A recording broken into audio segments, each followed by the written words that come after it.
And what we're seeing right now is the president's plane, along with his 30-member delegation, arriving straight from his working visit, as well as a very successful 3-day ASEAN visit, first in Vientiane in Laos, and of course culminating at Jakarta, Indonesia. And of course, the president and his official delegation is about to disembark from the plane right now. And before the working visit in Indonesia, the president attended the ASEAN summit and other related meetings with ASEAN's dialogue partners in Vientiane, Laos as well. Of course, as we also know, he also formally accepted the chairmanship of the ASEAN from the Laotian president.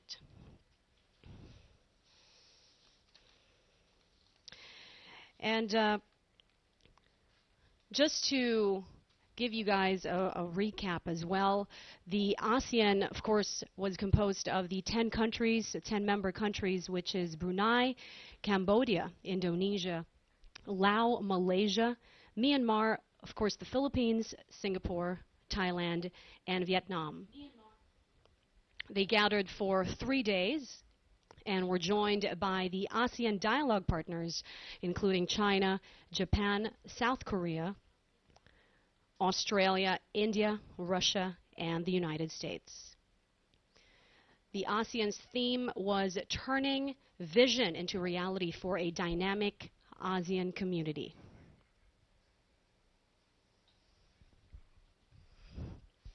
The talks that were especially highlighted during the 3-day ASEAN visit was the South China Sea disputes, of course, a lot of efforts on counterterrorism. We also have issues on trade and human rights.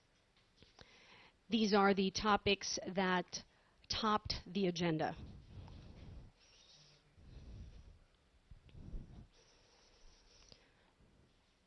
As you can see, a whole entourage waiting for the president and, of course, his 30-member delegation. The president, on day one of his ASEAN trip, arrived at the Wattaya airport in Vientiane on a rainy Monday night. And at that point, he went straight to a gathering of Filipinos in Laos. The president's 30-member delegation includes a number of his cabinet members, his security team, and Senator Alan Peter Cayetano, who is the chairman of the Senate Committee on Foreign Relations.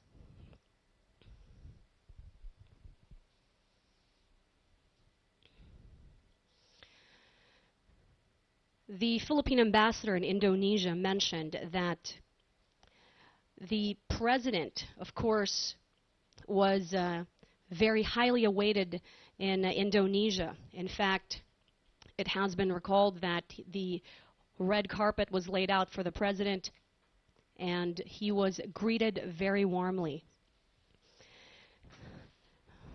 Indonesian President Joko Widodo also committed to fostering better ties with the country as well.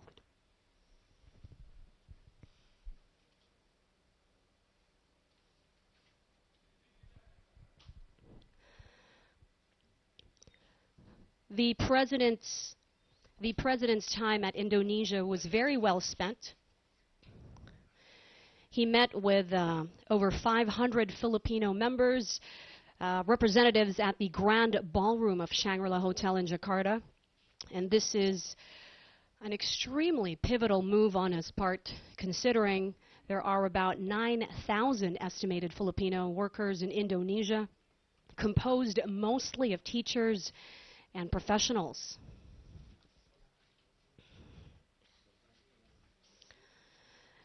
After that meeting, he headed to the presidential palace for a meeting with Indonesian President Joko Widodo.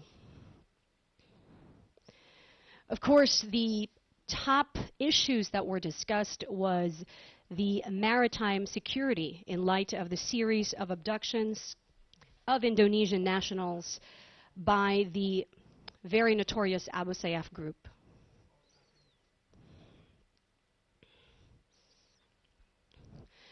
On this occasion, although it was expected the president was not yet able to meet with Mary Jane Veloso, but it is fortunate and hopeful to note that the president mentioned he would respect Indonesian laws, as of course it is the rule of law that holds a nation together.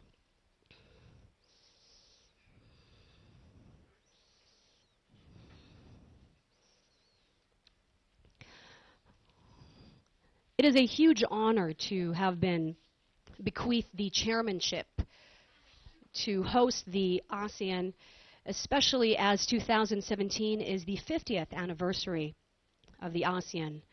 And with the Philippines, our country being one of the founding members of the ASEAN, this spells great things in store for the country. In fact, something that would be of interest is many former undersecretaries that worked with foreign affairs. One of them is Lauro Baya Jr.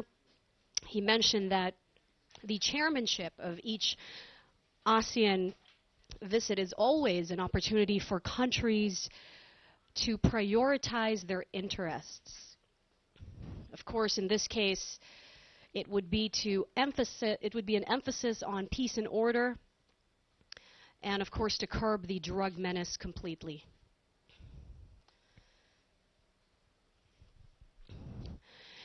It has been said that the planned budget for ASEAN-related activities for 2017 is a whopping 15 billion, which is 5 billion higher than the budget for our country's APEC hosting last year.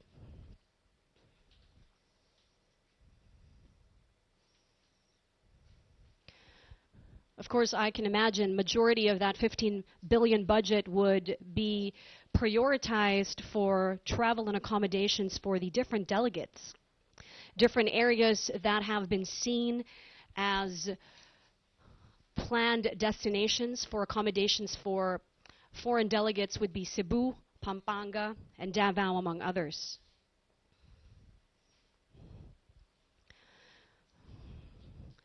The hosting of the ASEAN for the Philippines is a monumental opportunity for our country to not only prioritize our own national interests as well as work together with our ASEAN partners, but also be able to explain and emphasize how important our drug campaign is in the wake of our efforts.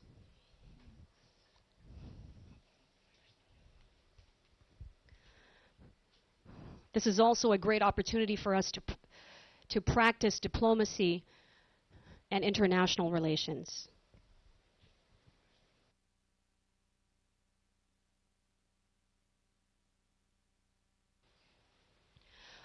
And we are still awaiting the president to disembark from the plane that has landed from a 4-hour trip from the Jakarta airport, landing now at the Davao International Airport.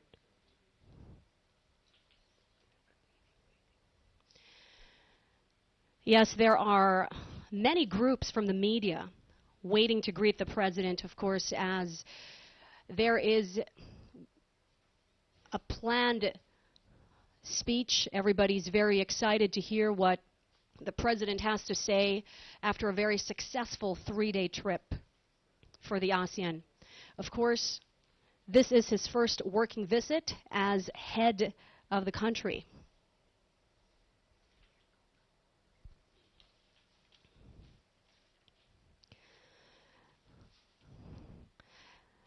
Now, as previously mentioned, the ASEAN is composed of 10 member countries from Brunei, Cambodia, Indonesia, Laos, Malaysia, Myanmar, the Philippines, Singapore, Thailand, Vietnam, and gathered for 3 days. The trip in Vientiane in Laos was very successful. And as you can see right now, with the group awaiting the president as he walks down, being received by full military honors, and of course the different groups of media awaiting to hear his words fresh from his working visit.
In 2017. I'm having my migraine again. Anyway, let me state mga anyway, let me state mga anyway, let me state mga anyway, let me state mga and Jakarta, Indonesia, for the official visit. In both these trips, we will focus on our objective to advance the national interest of the Philippines and the Filipinos in the regional and world community. I engage the leaders of ASEAN and its dialogue partners on important regional and international issues that impact on the peace, security, stability, and prosperity of our region. I express the Philippines' concern over the developments in South China Sea. I stress our commitment to a peaceful settlement of disputes in accordance with international law, including UNCLOS. And I called on leaders to support individual and collective effort to bring security and stability in the South China Sea through a rules-based approach for resolving maritime disputes. There is serious concern in the region over terrorism and violent extremism. I thank our partners for their expressions of sympathy and solidarity over recent events in our country, and I urge leaders to redouble our cooperative efforts in order to address this menace. On the illicit drugs trade, I underscore the Philippines' grave concern over social illness that breeds corruption at the highest levels, tears apart the fabric of our society and debases human dignity. I said our campaign against illegal drugs will be relentless. I said our campaign against illegal drugs will be relentless. I said our campaign against illegal drugs will be relentless. I said our campaign against illegal drugs in the region, particularly in the capacity building and law enforcement efforts.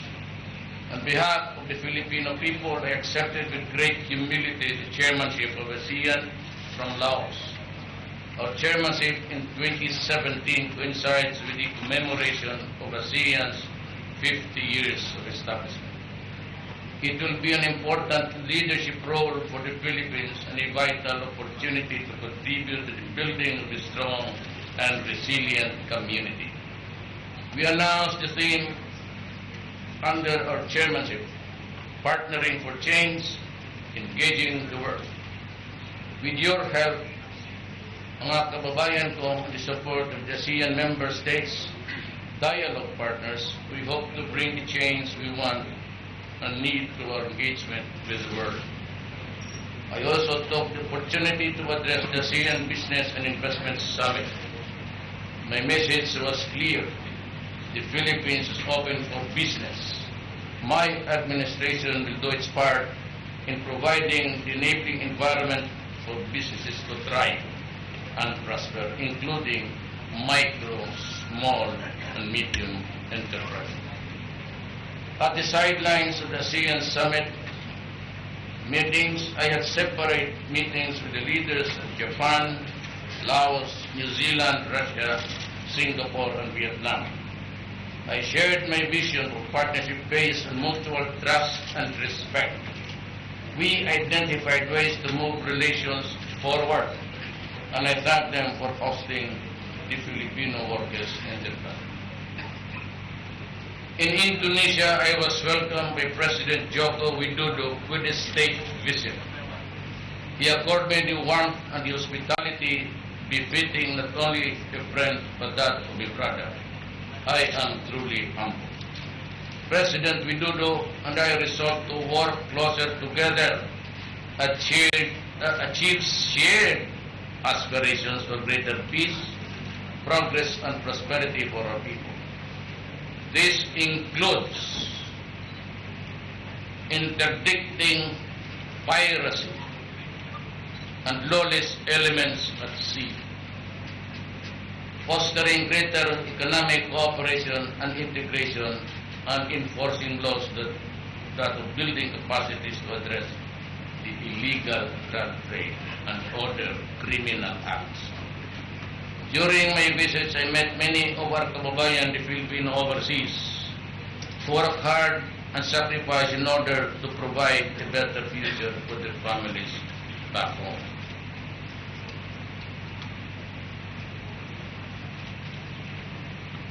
Thank you for your good work. Remember to my entourage that you contributed to social economic development back home and your host country. Remember too that you represent for the foreigners overseas, that you should be proud of the Philippines, to be a Filipino and remain respectful of the local laws and customs. My administration will work very hard to make sure that our economic opportunities will also be available at home. Our objective is to make working abroad an option and not a need. Let us work together to achieve this goal. In our relations with the world, the Philippines will pursue an independent foreign policy. I repeat, the Philippines will pursue an independent foreign policy. We will observe and must insist on the time-honored principles of sovereignty, sovereign equality, non-interference, and the commitment to a peaceful settlement of disputes to best serve our people and protect the interests of our country. Maraming salamat. I can ask if you can ask a few questions. Maybe we will be finished by 6 o'clock in the morning. I am much, I have to do this because the public must be, whether it is really angled on such this direction or that, the people should decide what is true and correct. Yes, Ina. Good morning, sir, and welcome back. Sir, ano po ang status ngayon ni Mary Jane Veloso? Was her status discussed in your meetings? This was one of the topics of our conversation during everybody was excluded, and there were a lot to cover about security arrangements, including the Filipinos who are in jail facing charges in Indonesia. There are matters that I cannot tell you now. I'm sorry, I'm not at liberty, but maybe I can talk to the family before anything else. It would be improper, really. We'll be talking about it before I get hold of the family and tell them the developments of the case. Sir, in your speech to the Filipino community in Jakarta, you talked about China's help in assisting the rehabilitation phase of your anti-drug drive. Can you be a bit more specific on that? Will it come in the form of a donation, a grant, No. a loan, and will their help be limited only to Fort Magsaysay? There will be plenty, and China has committed to help us. I do not think that it expresses limits there. The thing is, I uttered it in a summit when everybody was, except the members, were excluded. And I said that we have this problem about, serious, grave problem of drugs. And I informed the body that, as a matter of fact, China has offered its help. To which we responded with gratitude. We need it. Well, short, I said, I entered the presidency midterm. Wala na tayong mga capital expenses expenditure. Puro MOE. Mga MOE, mga ano na lang, sweldo no. So, this budget that I'm operating now was prepared the other year. So it is implemented this year. No one ever expected about the hugeness of the problem of drugs. I thought all the while that I was controlling drugs in the city of Davao fairly well. But sometimes with, the drawbacks of being, you blurt some threats and intimidation, but I think it's legal and necessary. It is never wrong. I repeat, it is never wrong to threaten criminals. Whatever is the end game of a particular incident or an event, it does not really matter. It is perfectly all right. As far as I'm concerned, as your president and a lawyer, that I have every right to threaten criminals. How it develops to the end game is another problem. So, sinabi ko and of course we discussed human rights. And I think I deserve a few applauses. If you are not there, I am not at liberty, and I do not want to pick a fight with any nature now. That is farthest from my mind. I only want to be at peace with everybody, doing business with everybody, and no quarrels with anybody.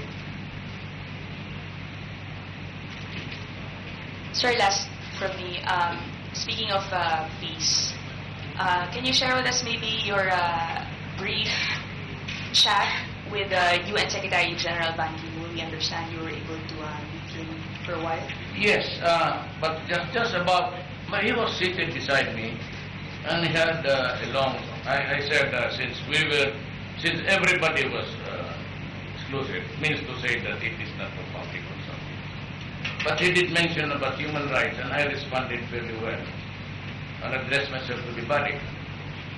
And I said, maybe I am not the person that would hold his own chair, but I said, you can congratulate me a little bit, but not that much. The most important, I think, the message I sent to everybody was in this prepared speech. We will, in foreign relations with the world, the Philippines will pursue an independent foreign policy. We will observe, and I must insist, I repeat, I must insist on the time-honored principles of sovereign equality, non-interference, and commitment to peaceful settlements of disputes to best serve our people and protect the interests of people. I think that was the most telling words that I could have uttered in any international body. Does not offend anybody, but it sends a message that we have every right to pursue an independent foreign policy without interference. Yes. Lala Papelonia of PTV4. Sir, good evening. Sir, how was your meeting with Russian Prime Minister Vladimir Putin? And second question is, what's the status now of the maritime dispute between China and the Philippines? I'm talking about, sir, the planned bilateral talks. So when can we look forward to it? Well, everybody was concerned about the China issue. It was not only the Philippines. I think I may have that maybe escape notice of everybody, especially ASEAN countries, about the conflict, that it will not go out of control and will not result in any military confrontation. But I assured everybody that there are only two options there. You go to war and pick a fight, which we cannot afford at all, or talk. And because also of the desire of everybody to avoid any regional conflict that might not really be good at all, we have been very consistent that we can only talk about this issue in peace, and we avoid challenging and expressions of anger, because after all, you cannot solve this problem with anger. You have to talk with sense, and we appeal to the humanity of the fellow in front of you. Last question from Jeff Caparas. Yes, again. One more? Yes, ma'am, ikaw yung nag-raise ng hands. Sir, you didn't answer. I'll give you additional 10. I'm sorry. How did your meeting with Russian Prime Putin? Yes, po. I About did not that. answer it purposely because I wanted it secret. So, well, we had a talk with my contingent, and okay, we had the talk because there were fellows in front of me, but when the talk got serious, I said to everybody, including the security, get out of the room.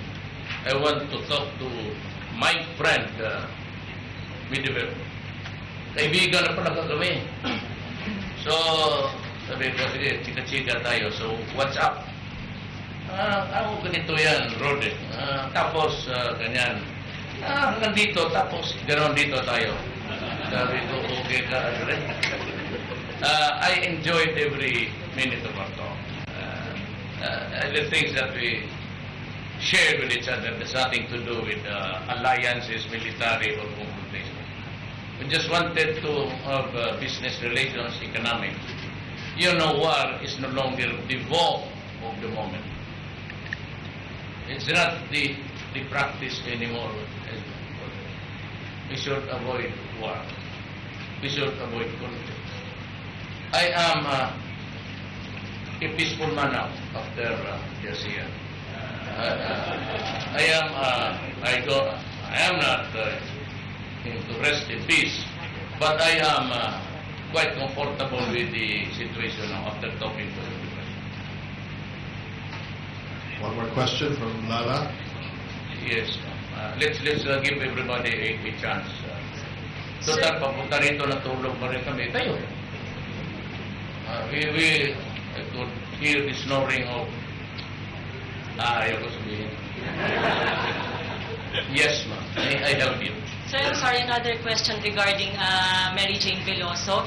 Did President Joko Widodo show kahit a little bit of willingness lang na i-consider na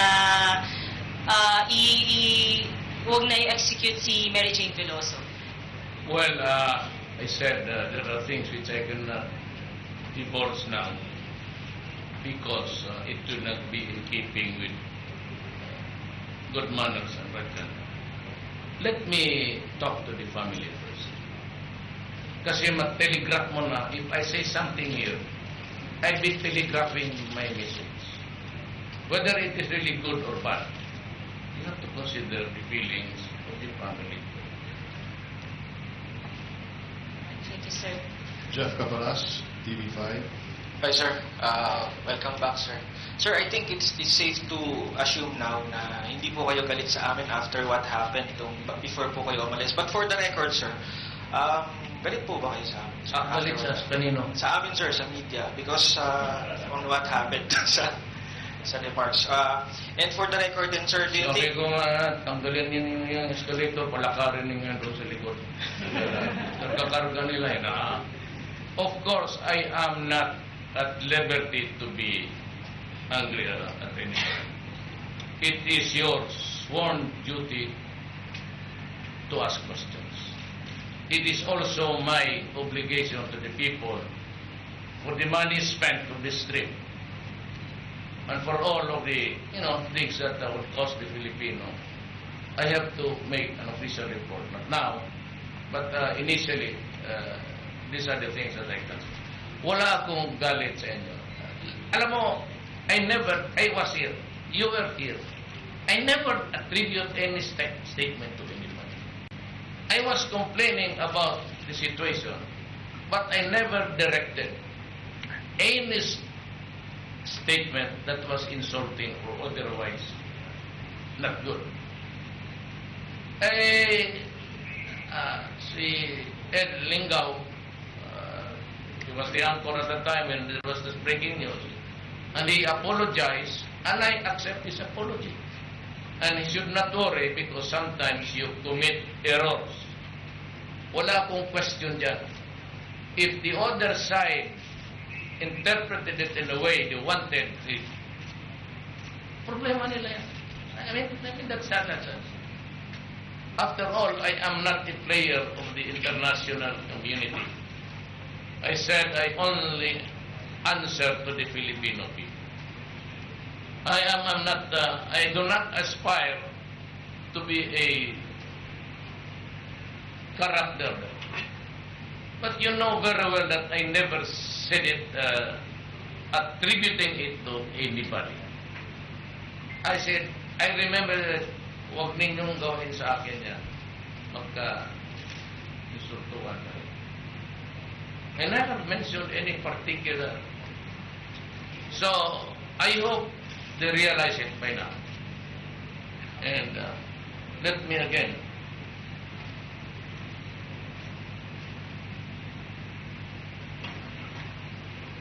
in our relations with the world, this is the third time, the Philippines will pursue an independent foreign policy. And we will observe, and I must insist, on the time-honored principles of sovereignty, sovereign equality, non-interference, and committed to the peaceful settlement of disputes. I do not answer maybe to the press for information, but I do not have an obligation to please everybody or to please one person. But if you are a Filipino, I am at your service because I work for you. I receive my gift for the day from the gift pocket. Para kung sabihin mo na I have this, I have to explain, and that is why it went well. Nauna ako. So I raised the ante. Immediately, that's my character. Ikaw, may gusto kang sabihin sa akin, okay. Here's my character. Ganun ako. Kasi sa politika. Tinatapon ko agad bara ako. Okay, no? Anong gusto mo? Ganun ako sa politika. Bakit? Baka i-divert na naman yun doon sa... Yung akin, sa loob ko lang sa isip ko. Anong gusto mo? Ito yung bara ko. Hawak ko yung alas. Ayan o. Anong gusto mo sabihin? Hindi ko ginagawa yan, but if I'm sure that it is the way how it should develop, then it brings the worst in me, or it brings out the best of me, depending on sir.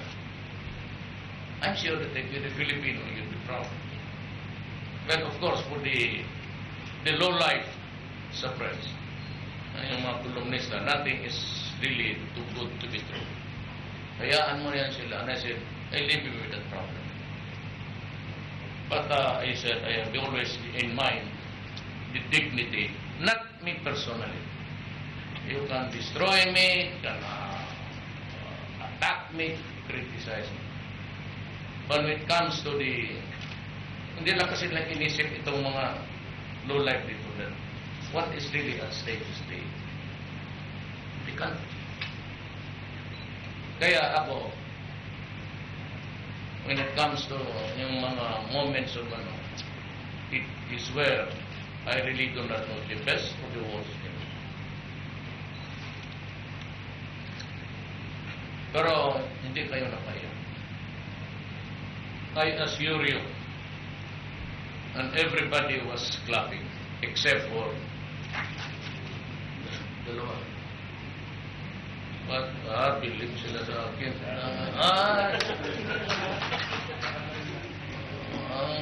Tayo doon nga pa. Marayong malawak pa kita. Si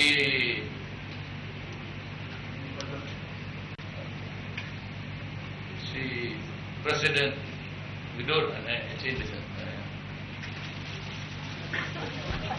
shaking with joy that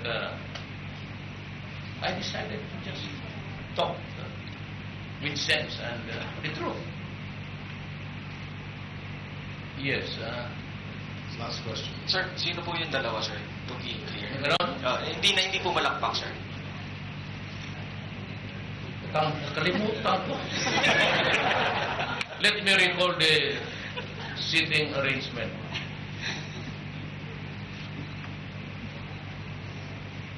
Baka umihi, bakante adre. Baka sa washroom. Sir, follow-up lang, referring to the incident, sir. Sa tingin niyo po, sir, with that incident, sino po yung maaaring nagkamali? Not to point fingers, sir, no? Was it the sender, the source, or the receiver, sir? You know, people commit mistakes. Some with malice, some without malice. If it's just a mere shortfall of talent, but I appreciate the apology of Edley. I said I accept it and I salute. But do not hesitate to attack me, criticize me if I do wrong in my job. It is your duty to your country. Huwag kayong if I do not feel talking to you, then sorry, I'm not in the mood because you committed the mistake. But I would like to presume that you did it without malice. Kasi trabaho eh. So I would just say, kaya mga kamera dyan, kayong kumukuha dyan, hindi ka nakapakpak kayo dyan. You know why? Because it is a recorded history. Every day that you press that on button in your camera, you record the history of this country. Kaya importante kayo. Baka minamaliit ninyo yung role ninyo in the entire gamut of media. You are recording the history of this country. Someday, pag-on nila ng ganon, tapos walang lumabas na blur, ay anak ka ng natulog siguro yung gago doon sa Pero with an accurate and true representation of what's going on, I said, saludo. And because it is embodied in the Constitution. The freedom of the people to be informed and a media that is there to find out the true and accurate You portray history. Kaya ako istrikto. And when I said that corruption will stop, it will stop. Maniwala kayo. And even if I have to, it will stop. Huwag ninyo, to all government, huwag ninyo akong hiyain dito. Kakasahan ko talaga kayo. Mapahiya ako eh. When I said there will be no more corruption, there will no more be searches yung pagdating ng mga lalo na yung mga himayarap. Masikmura ko pa yung milyonaryo na hingian mo na magdala ng ilang brilliantes pati diamonds yan. And it is a thriving business actually. And we know all the people, but I said, time will catch up with them. Pero yung returning dito na kunan mo yung perfume na isang, mag-hold up ka na lang ng milyonaryo. Ako ang bigay ng baril sa iyo. Pero pagkatapos, barilin rin kita. Kasi hold upper ka eh. Totoo, huwag ninyong galawin ang maliit na tao. Kasi sila yung nangailangan ng gobyerno. For the rich and famous and for the oligarchy, they don't need a president at all. They don't need the Secretary of Justice there. They can buy it. They don't need Lorenzana to do his job. If there's trouble here, they can always fly out. Tayo din dito na maiwan. Kayo. Kasi kung may pera tayo, hindi tayo nakikita dito ngayon. You're there in your comfortable what? In your space there for you. So, huwag din ninyong galawin yung talagang kailangan nilang gobyerno. Yung, let me warn again, you guys in the business sector, I do not want to quarrel with you. I will protect you. I said, there will no more be shakedowns in the customs and in the BIR. I'm warning you again. But with all the protection that this government is giving you, you continue with the contractualization, magka-diferensya talaga tayo. And one day, I might just decide to go to you and close your store there and say, you're a... Ilang beses na yan. Huwag ninyong abusuhin ang tao kasi ang Pilipino matagal na talagang you go to LTO, he has to shell out money. You get a copy of his birth certificate, hingian. This will stop and maybe I will have cameras for yung mga incorrigibles, the intransigence of the office, I'll place cameras there. Like a Gestapo. And it's perfectly all right for me. Why? This is government. This is not a private enterprise. There's no such thing as violation of privacy there. It's only when you enter the comfort room that maybe there's that limitation. Kung sa gobyerno ka, it must be open. Lalo na yung sa airport, customs, quarantine, immigration. You know, I'm planning to put an extension office of the lahat. National government. I plan to put it in Basilan or Hulo. Be my guest. I would only be too happy to assign you there. Magkahiyaan kasi tayo. Mapapahiya ako. I promise the people this. And with the... Hindi na sa kung Bisaya na makapahuway ang tao sa iyang kalisod. There has been no respite in the hardship of the Filipino.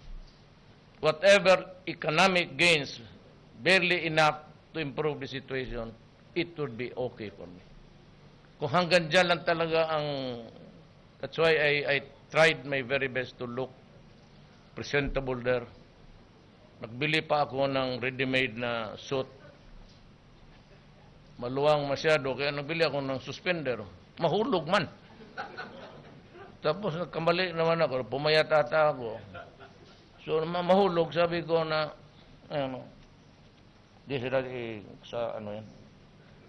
Suspender na ako. Kasi pag ganun ko, pag lakad ko, hanggang dito na, bili ka ng suspender doon. Komporta yan. Oh. Parang gusto ko na. That's how hindi ako nagpapatahi ng mahal. Yung ready, Indonesian size. Okay na. Lagyan nila ng kurbata. Hindi rin ako magrunong. Ito nang, sir, ako na nakalimutan ko na yung puta na baka magalong ko ba? Hang yourself. Yes, maybe a few more questions so that nobody is left out here. I do not want to play patsy with anybody. Okay. Hi, sir. I'm Salima Refran of GMA7. Sir, welcome back to Davao. Thank you. But, sir, 1 week na po from the Davao Bakit nalagyan mong bat yung welcome mo? Medyo malungkot kasi, sir, yung tanong ko. I'm so sorry. Pero, yun nga, sir, you've been away, but have you been receiving reports of the investigation, and what do you know so far? Investigation? Investigation, sir, of the Davao blast, of the Rojas Night Market. We're pursuing leads. Too early to be talking about it. I said, do not ask me questions that would telegraph the substance of what I'm trying to say. Okay. It's, as a matter of fact, it's a national security issue. But I said, I guarantee you, there will be a day of reckoning. There will be more because of retaliation, reprisals. But there will be maybe more blast, but there will be a day of reckoning. Bantayan ninyo. Sir, sorry, this is a personal question. Yes. Nakaligo na ako. What's so personal about it? No, sir. Do I smell The good? other day po, si Mayor Sara Yes. announced that she lost 2 of the triplets. She said na hindi pa daw po kayo nakakapag-usap. I'm so sorry, sir. Maski nung una pa yan, it took her a long time to be pregnant and, with the medical intervention. When somebody called me, I went to the bathroom and sa labas kasi nasa labi kami. I cried.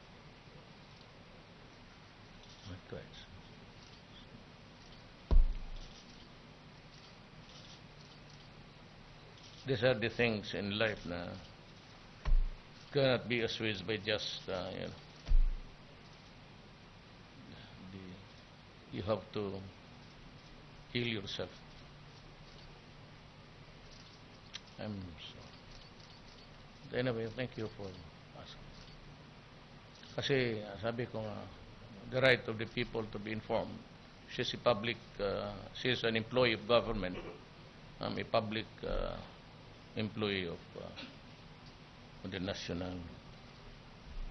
We're just workers in government.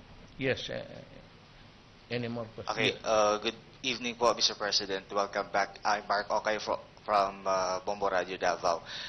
Mr. President, since the Philippines has already accepted the chairmanship for 2017 ASEAN Summit, will Davao City be an ideal venue for the 2017 Leaders Summit, Mr. President? That is a very relative question. It would depend on the security of Davao City. I would have to listen to the military and the police for an accurate assessment. We do not want any bloody thing here, I'm sure. So, but during I have stated my case very clearly. We are in a state of lawlessness. I do not need any additional power. If you use the word, pangtakot lang yan. I do not need it. I do not need anything. Except that alam ninyo na there is lawlessness in the country, period. And I will just exercise the powers of the presidency the natural way. Law and order and stricter measures. Now, itong panasabi kong lawlessness, kasi kailangan ko there will be some checkpoints in the highway. Alam mo kasi, ang mga tao minsan pinapagalitan yung police. Some lawyers would say, this is a violation. You know, if you start to say that, and there is a state of lawlessness, you will just force our hands into it. Magduda na tuloy ako sa iyo na may tinatago ka. Eh kung sabi ka, yes. Take your time and see for yourself. Because we are, you know, trying to catch up with the guys holding the... And it will be too late just to explain. So there is a Supreme Court ruling on that. But in a state of lawlessness, I feel that I have to do some extra mile of putting things in order.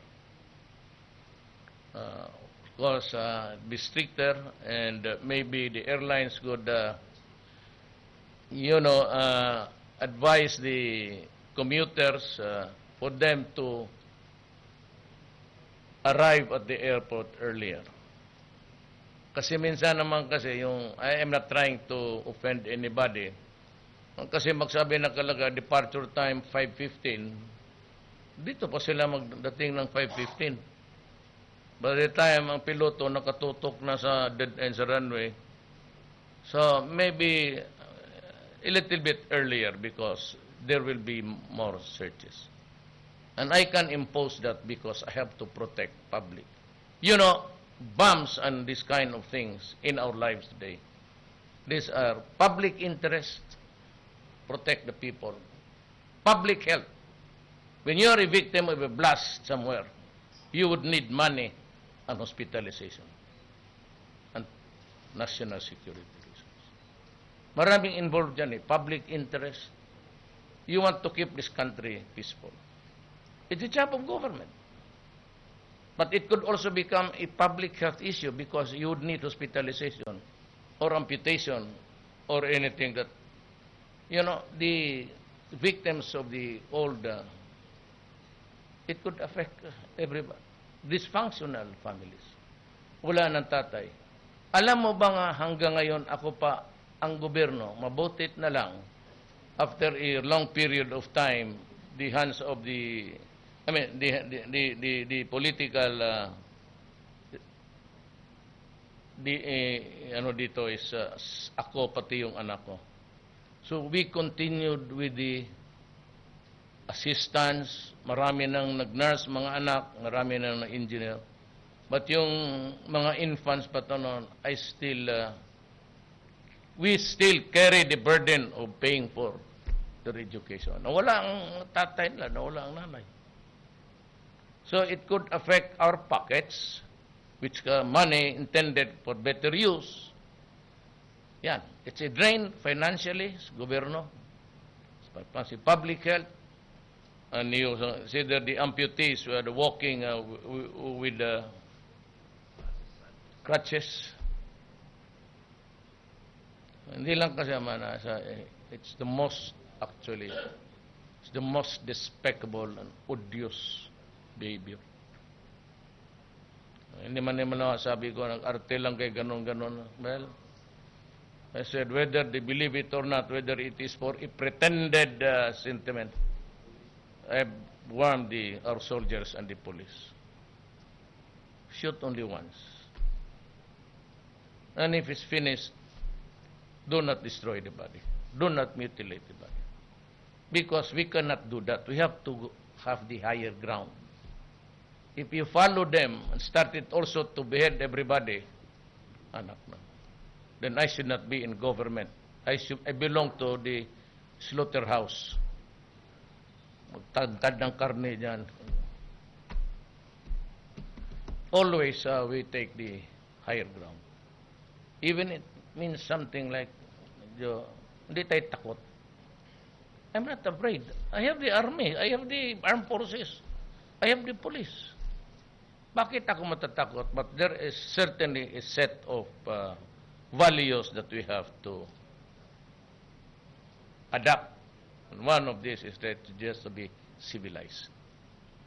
Ang sabi ko nga sa kanila, do not go into the war or a battle kung may galit ka. Kasi dapat kung you must be cool. And that's why they are trained.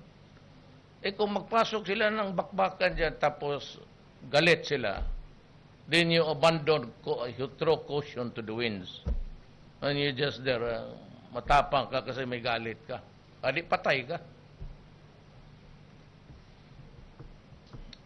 Anything else? Ayan Melior of Philippine News Agency. You might want to ask me what is the agenda for next visit for any country. You'd want to ask that question? Yes, sir. Just on the elaboration of independent foreign policy, which issues or areas, and was there an initial commitment on the common policies, and which areas? There is no commonality of interest here. It should cover all aspects of governance and international relations. In our country, it is the president who takes care of the foreign policy. Presidente, it's in the Constitution. Akin talaga yan. And you can be very sure that this power given to me by the Constitution will be used only to promote the best interest of the Republic of the Philippines. Nothing more. So after this, the two-day summit, sir, what will be the prospects of when Philippines hosts the 50th anniversary of ASEAN? Well, I cannot answer your hypothetical question because it will greatly depend on the severity and what's the interest involved. But I said I can only use it, the principle behind it, to promote the best interest. If it is for the best interest of the Filipino people, I will do it. But if it does not result to anything, and maybe to the road to perdition, that's crazy. Last question from Ruth Dumandan. Hello, Mayor. Welcome home. And I'd like to ask, Mayor, how would you assess your first foreign trip as president? And what's next? Do you receive any invitations? I cannot assess myself before you. It would be self-serving, and I would just be pulling my own chair. So let the other, you might want to, if you happen to travel abroad, you might want to ask the guys from Cambodia, Laos, Vietnam, and those who palakpak hardest. Well, after that, but it is not a thing to brag about. It's just saying that I am happy that I was able to do it during my first. These are the things that I can sleep soundly well tonight, thinking. I would sleep on it, thinking that the thought that I have served my country to the best, the way I can. But to end this, I have a saying. But go ahead with the last question. Yes, Mayor. Rockstar ka nga daw eh. What's the international community wants to see from the Philippines, Mayor? Well, I say a posture of confidence that we are able to deliver what we are obligated to. We have been known unfairly as a country that does not honor contracts. That's the popular view of the investors. There are so many contracts on the pipeline, on deck, but never used, or it was never, there was the obligations under the contracts were abandoned. This time we must have honor to do it. There's also a provision in the Constitution itself against the impairment of contracts. Kaya nagsibat yung iba doon kasi approved na ng NEDA, approved that when it reaches a certain office there. It's never implemented, or ang worst pa nito is they waive the waiver of so many things in government involving huge money. Masakit yan. Accruing to the country but being waived for what, I don't know what reason. Your guess is as good as mine. So I am not a fan of the Americans in the sense that nobody shares my sentiment for the Filipino. First and last, Filipino talaga. Everybody else comes 5th, 6th, 7th, 8th, 9th, 10, mamili na sila. Pag-agawa na lang sila. But let me quote my favorite si lawyer, and he was really a politician par excellence. And I refer to Abraham Lincoln. And my favorite, actually, are his words when he said, I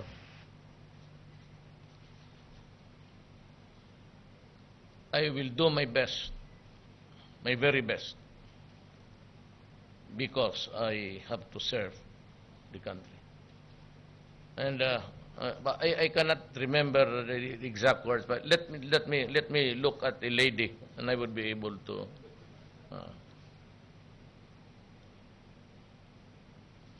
He said, yeah, but the beginning is something like, no, I memorize it for my inauguration. Wala, nakalimutan ng agad. I do the very best I know how, the very best I can. And if the end brings me out wrong, 10 angels of God swearing I was right, it would make no difference. Still wrong. But at the end, if it brings me all right and right, then that is it. That is your reward for being right. Hanggang dyan lang. So yan lang kasi. I do the very best I know how, the very best I can, and I mean to keep doing so until the end. If the end brings me out, all right, what is said against me won't amount to anything. Total, wala nang matalo except the people.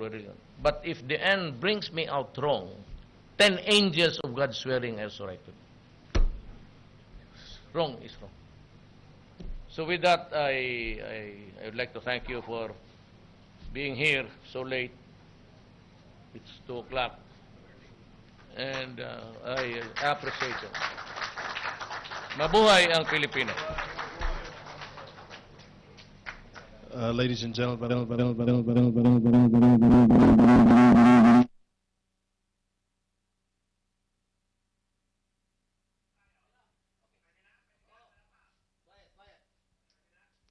And that was His Excellency President Rodrigo Duterte giving his speech after a very successful working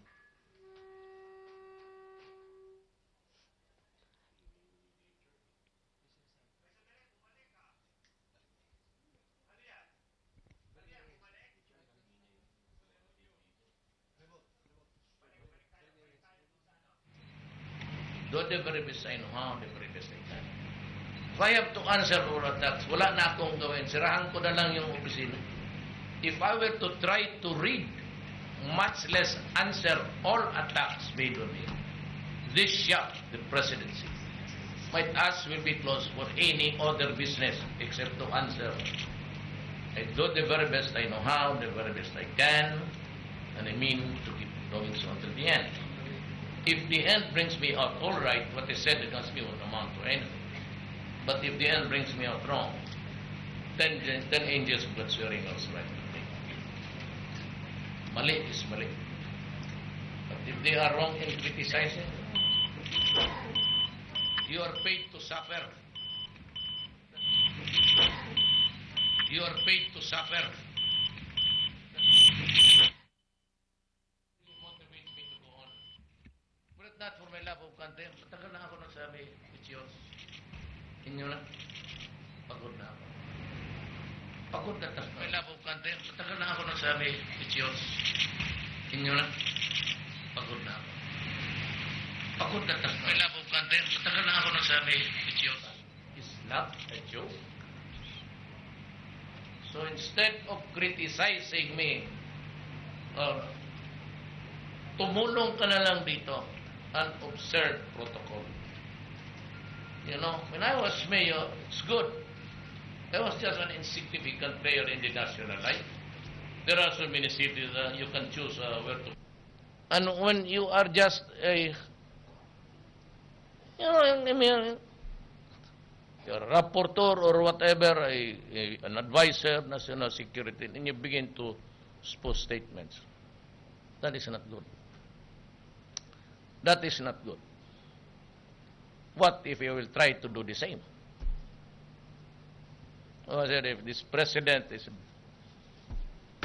But I said, it will remain a secret unless there's a footage of it. But I saw none at all. But the delegates really were very happy. And I am happy that I said it publicly, though in a very limited crowd. Maraming salamat po.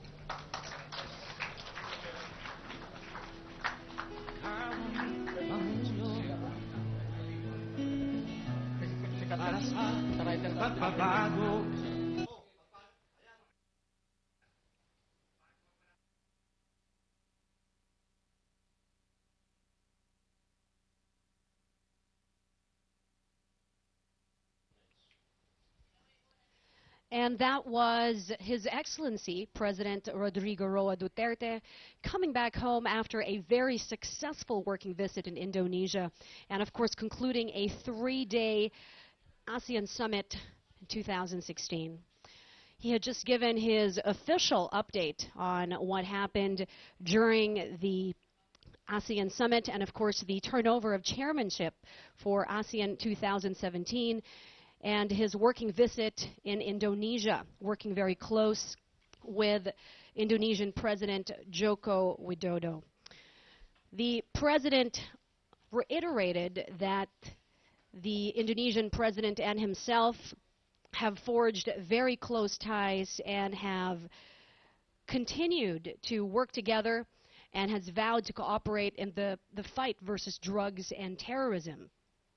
And of course, they also vowed to work together to strengthen maritime security, with Indonesia and the Philippines being the two largest archipelagos in the world. So there will be ways to seek and intensify cooperation for security, to counter drug trafficking, and of course to counter terrorism in this area. And he also mentioned that what was discussed during the ASEAN summit was to curb the social ills that have been relentless and to build an enabling environment for businesses to thrive, especially micro SMEs. There was also a partnership based on mutual trust and respect with the other partner countries from Japan, Laos, New Zealand, Russia, Singapore, Vietnam, and many other countries as well. And they each vowed to work together in peace, progress, prosperity. Of course, eradicating lawlessness, enforcing cooperation and integration. The Philippine president also mentioned that during his visit with the 500 Filipinos in the Shangri-La Hotel in Jakarta, there was a reiteration of his commitment to work together with our fellow men, especially in that area and in different parts of the globe. The president was also not remiss in adding that he would pursue an independent foreign policy. He would observe and insist the time-honored principles of sovereignty, sovereign equality, non-interference, and a commitment for peaceful settlements of disputes to protect and to serve our national interests as Filipinos. The president also mentioned that when asked about the situation between Indonesia and Mary Jane Veloso, he mentioned that he is at the moment not at liberty to discuss the details. As far as human rights is concerned, he also mentioned that he wants to be at peace with all nations. Regarding the bilateral talks The President reiterated that he wants the situation to always be in control and to strengthen our peaceful roots as far as bilateral talks is concerned.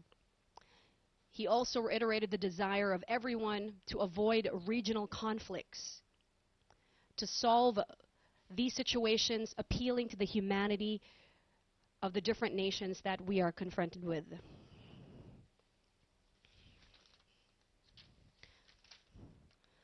The President also further reiterated that he is saddened by the recent death of his grandchildren and continues to work towards also finding the culprits at the recent Davao bombing.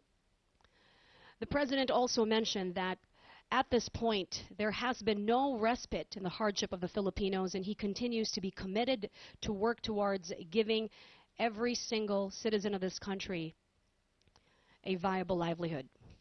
And we would like to, of course, look forward to us hosting the 2017 ASEAN Summit with a theme akin to